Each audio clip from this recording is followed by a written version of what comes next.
njengoba wazi besikake uma ishongo seyikhokhela ukusuke seyikhokhela nathi siyazi sonke ukuthi intombi ayigqumeli kepha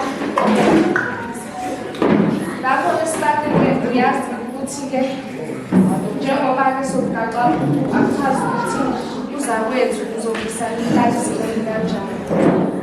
Bengicela ukuthi uhloniphe uzakwethu uhloniphe izingane zami.